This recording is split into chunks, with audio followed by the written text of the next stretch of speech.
때로 우리가 서 있는 땅은 우리의 영적 상태를 보여주기도 합니다. 마땅히 있어야 할 곳에 있지 않고 또 하나님께서 원하시지 않는 그러한 곳에 머무른다면 그것이 곧 우리의 영적 상태를 보여주는 것입니다. 지난 한 주간 우리가 머물렀던 모든 곳을 되돌아볼 때 과연 있어야 할 곳에 있었는지 또 머무를 곳에 머물렀는지를 되돌아봅니다. 구약 역사에서 이스라엘 백성들이 머물렀던 땅은 그들의 영적 상태를 보여줍니다. 이스라엘 역사에서 영적 상태를 보여주는 4개의 땅이 등장합니다. 애굽, 광야, 가나안, 바벨론이죠. 첫째로 애굽은 우상 숭배의 땅입니다. 하나님을 알지 못하고 우상에 사로잡혀 있는 영적 상태를 보여주는 땅입니다. 둘째로 광야는 불신과 방황의 땅입니다. 하나님의 약속을 믿지 못하게 불신앙으로 방황하는 땅입니다. 이 땅은 믿음으로 나아간다면 머무르지 않아도 되는 불필요한 땅입니다. 셋째로 가나안 땅은 순종과 축복의 땅입니다. 하나님께 순종함으로 하나님께서 약속하신 유업을 누리며 예비하신 축복을 누릴 수 있는 땅입니다. 마지막 4번째로 나오는 땅이 바벨론입니다. 이것은 불순종으로 인하여 하나님의 징벌을 받아 끌려가는 땅이요 추방받아 어쩔 수 없이 가야 하는 땅입니다. 우리 인생에도 이 4가지의 영적 상태에 따라 이러한 땅을 경험하게 됩니다. 외면적으로는 풍요로우지만 애굽일 수 있고 또 경제적으로는 궁핍하지만 그곳이 가나안일 수 있고 많은 사람이 부러워하지만 그것이 바벨론일 수 있고 그리고 광야일 수 있습니다. 우리는 지금 어떤 영적인 땅에 머물고 있습니까? 야곱의 인생을 통해서 그것을 점검해 보고자 합니다. 야곱의 인생을 서술하면서 이 지리적인 요소를 강조한 것은 야곱이 어디에 머물렀는가 보다 더 중요한 영적 상태를 우리에게 보여주기 때문입니다. 이 땅의 성격을 결정짓는 것은 어떤 지리적 조건이 아닙니다. 그 영혼이 하나님과 어떤 관계를 맺고 있는가, 그것이 그 땅의 성격을 결정짓습니다. 야곱의 인생을 이 4가지 땅에 대입해 보면 야곱이 과거 어린 시절 가족과 함께 생활하고 있었던 브엘세바에 살고 있었을 때 그는 영적으로는 하나님을 모르는 애굽에 살고 있었던 것입니다. 이제 형 에서와의 갈등으로 인하여 에서의 위협을 피해 도망하던 중에 베델이라는 곳에서 하나님께서 그에게 임재하시고 하나님의 과연 살아계신 하나님이심을 체험하였던 영혼의 출애굽을 경험하였던 그 베델이 야곱에게는 가나안 땅과 같은 땅입니다. 이제 형의 위협을 피해 도망하여 20여 년간 거주하였던 하란, 그 하란은 야곱에게는 바벨론과 같은 어쩔 수 없이 죄와 불순종으로 인해 가야만 했던 바벨론이었습니다. 이제 오늘의 본문의 배경이 되는 이 야곱이 거주하고 있는 세겜이라는 땅은 광야와 같습니다. 순종의 길을 걸었더라면 가지 않아도 되는 땅, 불신앙으로 인해 경험하게 되는 땅. 이 광야에는 오래 머무를수록 인생을 허비하는 것이요 또한 타락을 가져오게 되는 땅입니다. 창세기 35장에서 야곱이 거주하고 있는 땅이 바로 세겜입니다. 그는 형 에서와 화해한 이후에 세겜 지역에 약 10여 년 거주하게 됩니다. 야곱이 세겜에 머문 이유는 정확하게는 나와 있지 않습니다만 결론적으로 이 세겜에서 그와 그의 가정은 하나님과의 관계에서 멀어지게 됩니다. 그리고 타락하게 됩니다. 세겜에 있는 이방 문화에 동화하게 됩니다. 그의 가정에 우상이 들어오게 됩니다. 그런 20여 년간 하란에서의 생활을 마치고 하나님의 인도와 보호하심으로 가나안 땅으로 돌아와서 이제 형 에서와 화해하고 외적으로는 아무 문제 없이 평안하게 살 수 있는 것 같았습니다. 모든 것이 잘 진행되고 있는 것 같았습니다. 그런데 야곱의 가정에 큰 위기가 닥쳐옵니다. 야곱의 딸 디나가 세겜성의 주장인 그 성의 이름과 같은 세겜이라는 주장에게 강간을 당하였고, 야곱의 아들들은 그에 대한 복수로 세겜성의 남자들을 대학살하게 됩니다. 이러한 보복의 악순환은 이제 세겜성에 10년밖에 거주하지 않는 야곱의 가정에게는 엄청난 위협이 되는 것이죠. 10여 년 거주했지만 사실은 아직은 유목민과 다름없는, 일시적인 거주민과 다름없는 그들의 신분에 비교해 볼 때 세겜성과 그 주변의 원주민들의 위협은 매우 심각한 것이었습니다. 자, 이런 위급한 위기를 당했을 때 야곱의 반응을 보면 야곱이 아직 하나님 앞에 온전히 변화되지 못한 모습을 보여줍니다. 창세기 34장 30절의 말씀입니다. 야곱이 시몬과 레위에게 말했습니다. 너희가 나를 곤란하게 만들었구나. 이 땅에 사는 사람들 곧 가나안 족속과 브리스 족속들이 나를 사귈 수 없는 추한 사람이라고 여길 것이다. 나는 수도 얼마 되지 않는데 만약 그들이 뭉쳐서 나를 공격하면 나와 내 집이 망하게 될 것이다. 이 야곱의 말에서 가장 많이 등장하는 단어는 나입니다. 내가 곤란해졌고, 내가 수치스럽게 되었고, 또 내가 곤란하게 되었고, 그들이 나를 공격하면 나와 내 집이 망하게 될 것이다. 마지막에 내 집이라는 단어가 나오지만 대부분은 자기 자신에 대한 걱정입니다. 딸이 더럽힘을 당하고 세겜의 사람들이 살인을 당하고 아들들이 그 끔찍한 살인을 했다는 것에 대한 슬픔은 찾아보기 어렵습니다. 야곱의 이기적 DNA, 어렸을 때부터 발꿈치를 잡는 야곱으로서의 DNA가 여전히 나타나는 것입니다. 그는 창세기 32장에서 브니엘에서 하나님을 경험했습니다. 약복 나루터에서 형 에서와의 만남을 대비하면서 가족들과 그의 재물을 다 건네고 홀로 남았던 야곱. 그것은 기도하기 위해서가 아니라 앞에서 무슨 일이 벌어지면 자신만은 살아남고자 했던 이기적인 계획이었죠. 하나님께서 그걸 아시고 그의 환도뼈를 위고시킴으로 도망가지 못하게 하심으로 그의 숨어있던 계획이 산산조각 났죠. 그래서 그는 하나님께 매달렸던 것입니다. 이러했던 야곱의 모습이 여전히 살아있는 모습입니다. 그래서 이 사건을 다룰 때 하나님께서도 야곱을 이스라엘이라 부르지 아니하시고 야곱이라 부르셨습니다. 예전의 모습대로 야곱처럼 살았다는 거죠. 세겜에서의 10년은 이스라엘로서의 삶이 아니라 야곱으로서의 삶이었습니다.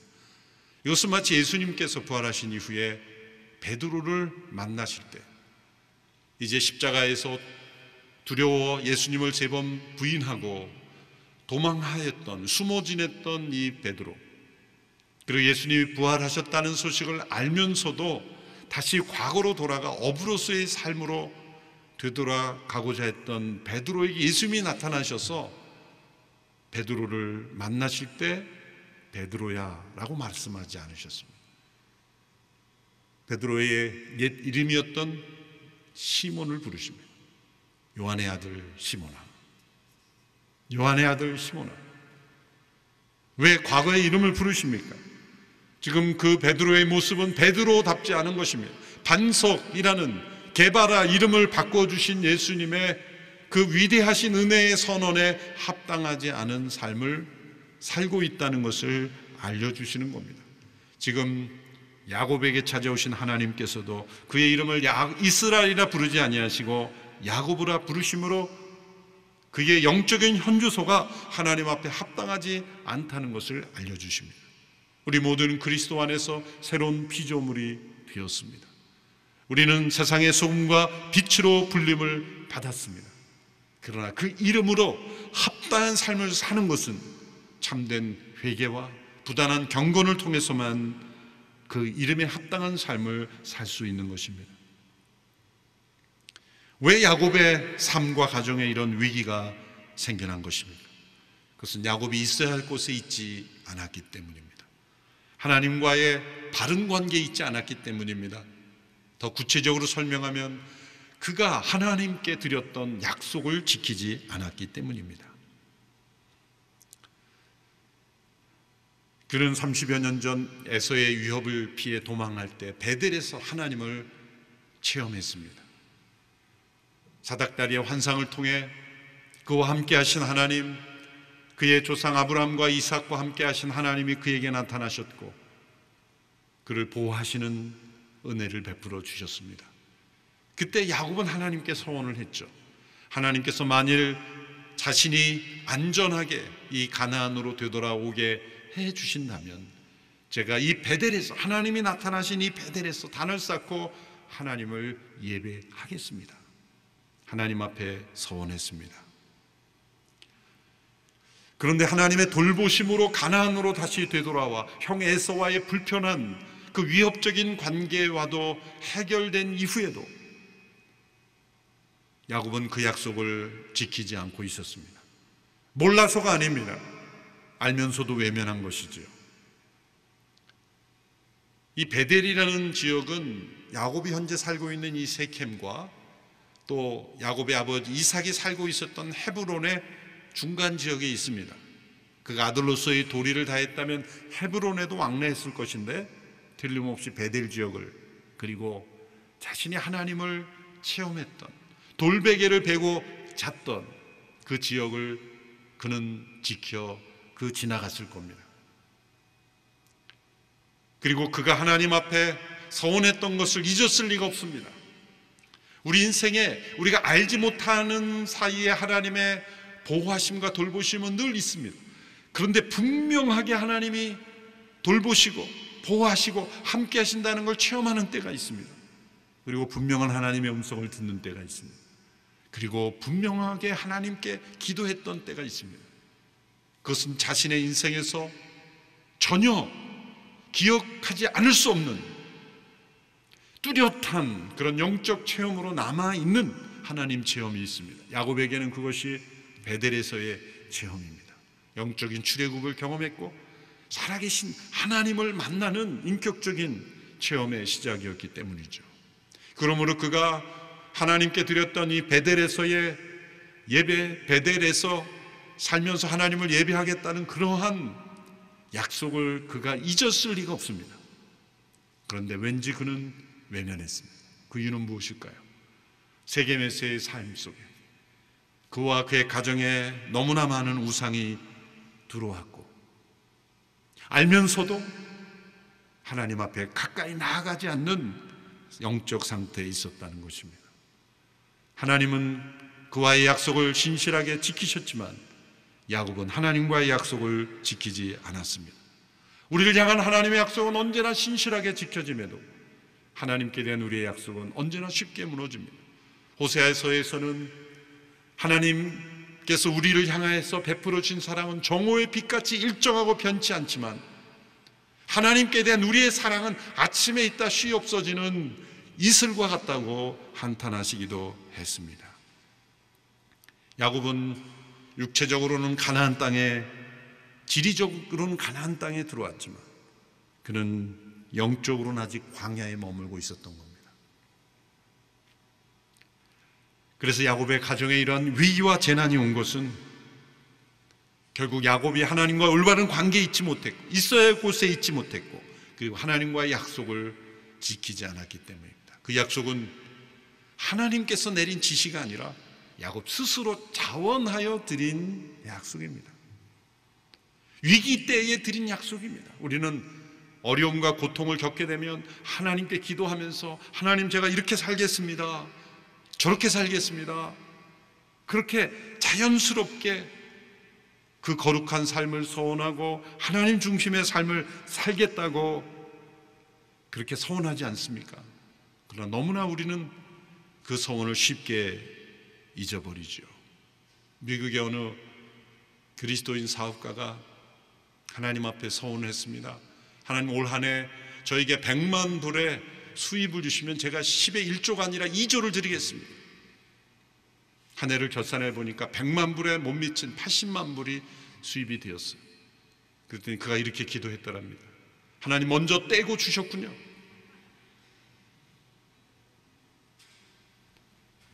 하나님과의 서약을 쉽게 잊어버릴 뿐만 아니라 합리화하는 우리의 모습입니다.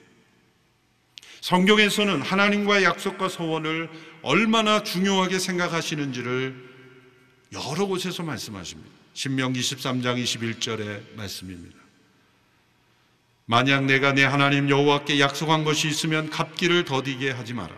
내 하나님 여호와께서는 내게 그것을 반드시 요구하실 것이니 그러면 내가 죄 지은 것이 될 것이다. 전도서 5장 4절의 말씀, 내가 하나님께 서원한 것이 있으면 그것을 지키는 데 미적거리지 마라. 그분 어리석은 사람을 기뻐하지 않으신다. 내가 서원한 것을 갚아라. 야곱에게 위기가 찾아온 것은 베델에서 드렸던 하나님과의 서약을 소홀히 했기 때문입니다. 그래서 그는 베델로 올라가지 않고 세겜에 머물렀던 겁니다. 그러나 은혜의 하나님은 이러한 야곱을 또 찾아오십니다. 이번에도 야곱이 먼저 하나님을 찾은 것이 아니라 하나님께서 먼저 야곱을 찾아오십니다. 야복 나루터에서 두려움과 공포에 사로잡혀 홀로 남아있는 야곱에게 찾아오신 그 하나님께서 이제 세겜에서 또 다른 위협과 위기 속에 찾아온 저한 이 야곱을 또다시 하나님은 찾아오십니다. 이렇게 하나님은 끊임없이 먼저 찾아오십니다. 우리가 하나님을 찾기 전 하나님은 먼저 찾아오십니다. 죄와 허물로 얼룩진 인생, 하나님을 떠난 인생, 하나님의 도우심을 받으면서도 하나님께 나아가지 않는, 하나님과 맺은 언약을 쉽게 버리는 인생들을 하나님은 찾아오십니다. 그런데 하나님께서 찾아오시는 길이 바로 고난입니다. 재난입니다. 위기입니다. 내 힘으로 해결할 수 없는 문제입니다. 이 코로나 팬데믹은 전 인류에게 하나님께서 찾아오시는 길입니다. 하나님께로 돌아오라는 하나님의 외침이십니다. 사람들은 빨리 기술을 발전시켜서 백신과 치료제를 만들면 과거로 돌아갈 수 있겠지만 생각하고 있지만 하나님께서는 나에게 돌아오라 나누고 외치십니다. 영적으로 만일 온 인류 가운데 회개 운동이 일어나고 사람들이 하나님께로 돌아가는 역사가 일어난다면 저는 놀라운 기적적인 일이 일어날 것이라고 생각해요. 전혀 생각하지 못했던 곳에서 해결책이 나오고 어떠한 이유로 순식간에 이 코로나 바이러스가 소멸될지 어떻게 합니까? 우리는 이 하나님의 기적을 바라며 하나님의 도우심을 구하는 구체적인 기도를 드려야 합니다. 하나님, 인류를 긍휼히 여겨 주셔서 이 코로나 바이러스를 이길 수 있게 해주십시오. 인간들 자신의 기술과 능력만 의지하고 해결하려는 그 모든 교만을 내려놓고 그런 시도를 하지 말아야 된다는 것이 아니라 그런 노력보다 더 중요한 하나님 앞에 범죄했던 우리들을 회개하며 위기 속에 하나님께로 나아가는 겸손이 필요한 것입니다. 창세기 35장 1절에서 하나님께서 야곱에게 이렇게 찾아오십니다. 일어나 베델로 올라가서 거기에 머물러라. 그리고 거기에서 내가 내 형 에서로부터 도망칠 때 네게 나타나셨던 하나님께 제단을 쌓아라. 하나님의 해결책입니다.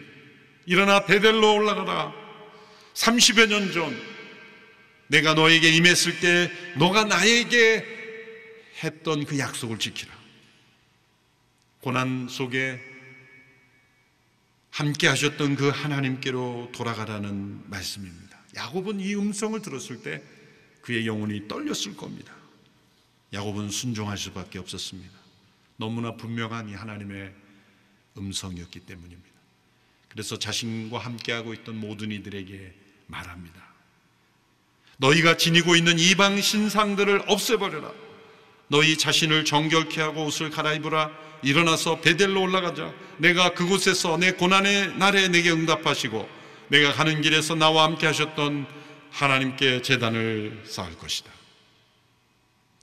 하나님께서는 베델로 올라가서 내 고난의 여정에 함께 하셨던 하나님께 단을 쌓으라는 말씀만 하셨는데, 야곱은 그것을 적용해가지고 더 구체적으로 말하죠. 이방 신상을 없애버리고 자신을 정결케 하고 옷도 갈아입으라. 그 이유는 무엇일까요? 베델로 올라가는 이유를 야곱은 알고 있었던 겁니다. 그냥 지리적으로 올라가라는 뜻이 아니라는 걸 압니다. 그것은 하나님 앞에 우리 자신을 정결하고 거룩하게 하며 하나님 앞에 합당하지 않은 우상을 제거할 것을 요구하시는 것을 말씀하지 않아도 아는 것입니다. 야곱이 몰라서 지금 이렇게 살고 있었던 것이 아니라는 것입니다. 오래전부터 이미 마땅히 자신의 모습이 어떠한 모습이어야 하는지를 야곱은 알고 있었습니다. 그러나 행하지 않고 있었습니다.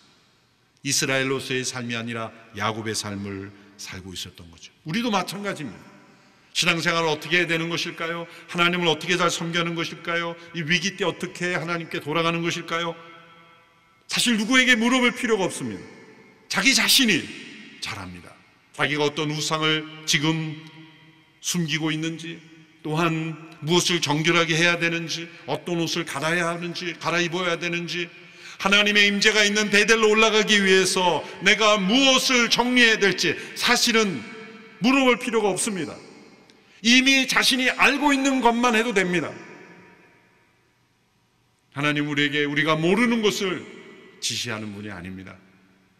이미 우리의 양심을 통하여 신앙 양심 속에 성령의 음성 속에 충분히 어떻게 무엇을 변화시켜야 될지 하나님은 우리가 다 아는 것대로 행하기를 원하시는 거예요.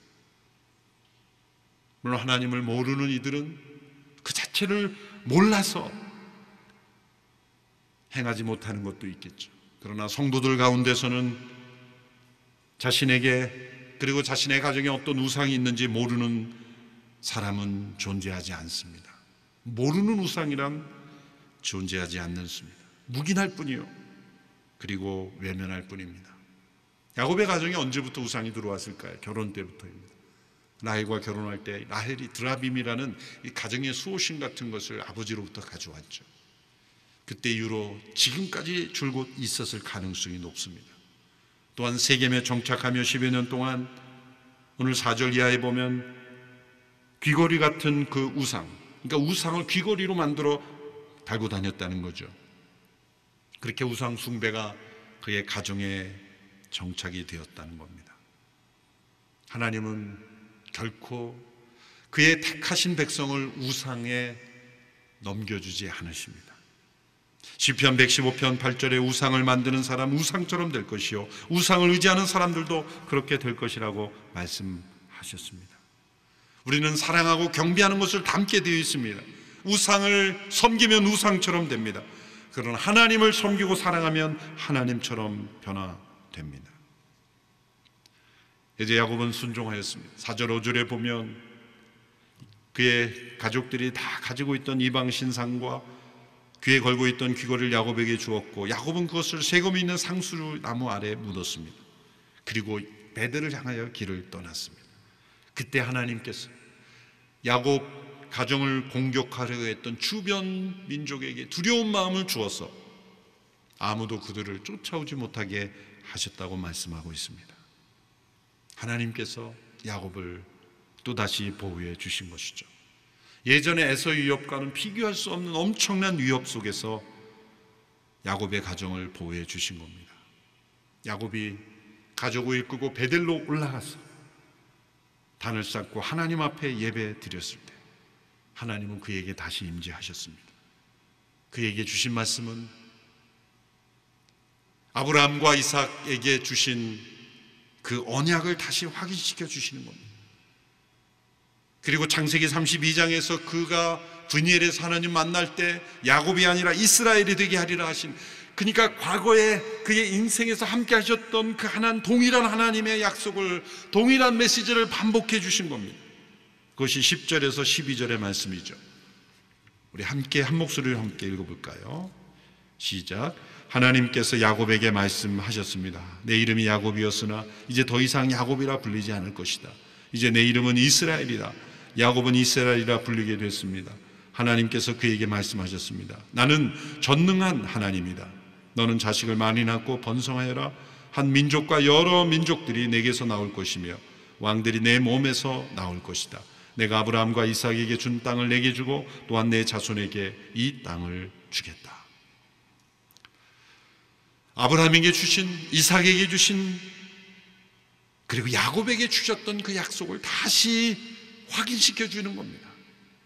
그에게 주셨던 이름을 다시 확증해 주시는 겁니다. 하나님은 변함없는 하나님이십니다.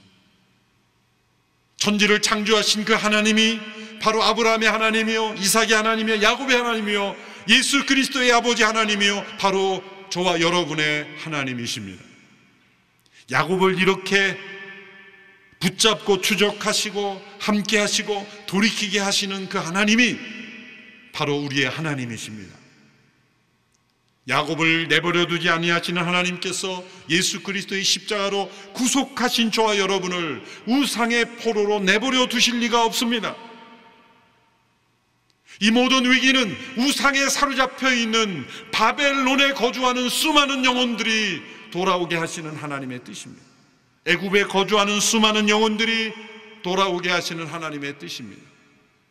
잊지 않아도 되는 광야에 머무르고 있는 수많은 영혼들이 다시 하나님께로 돌아오게 하시는 하나님의 손길입니다. 우리는 우상과 함께 살면서 필요할 때만 하나님, 제가 사는 영역에 좀 들어와 주세요, 도와주세요라고 초청하지만 우상과 죄가 가득한 곳에 하나님은 오실 수가 없습니다. 우리가 그것을 버리고 베델로 나가야 합니다. 하나님은 위기와 재난을 통하여 우리를 하나님의 약속으로 다시 초청하십니다. 하나님의 임재로 다시 초대하십니다. 그러기 위해서 우리는 야곱처럼 우상을 제거하고 거룩하고 정결하게 함으로 우리의 베델로 다시 올라가야 합니다. 하나님과의 약속을 잊고 하나님께 드린 소원을 잊고 이 세상에 속한 곳에서 살아가던 우리의 모습을 회개하고 다시 베델로 올라갈 때 인류는 미래가 있고 우리 개인의 인생도 다시 하나님께서 회복시켜 주시는 미래가 있을 줄 믿습니다. 위기의 때에 우리는 어떻게 이 위기를 빨리 스스로 해결할 것인가 생각하지만 우리가 하나님께로 돌아간다면 하나님이 해결해 주시는 더 빠르고 견고한 하나님의 보호의 약속이 있는 줄로 믿습니다. 일어나 베델로 올라가자라고 고백하였던 야곱의 고백이 바로 저와 여러분의 고백이 되기를 축원합니다. 기도하겠습니다. 살아계신 하나님, 야곱의 삶을 다루시며 재난과 위기 가운데 있던 그의 인생을 다시 하나님의 돌보시는 가운데 이끄셨던 그 하나님께서 오늘 이 시대를 살아가는 저희들의 삶 가운데도 함께 하시고 이끄시는 줄로 믿습니다. 일어나 다시 베델로 올라가는 믿음의 삶이 있게 하시고 우리 안에 만연한 모든 우상을 제거하고 하나님 한 분만을 섬기는 거룩하고 복된 인생이 되게 하여 주시옵소서. 예수님의 이름으로 기도하옵나이다. 아멘.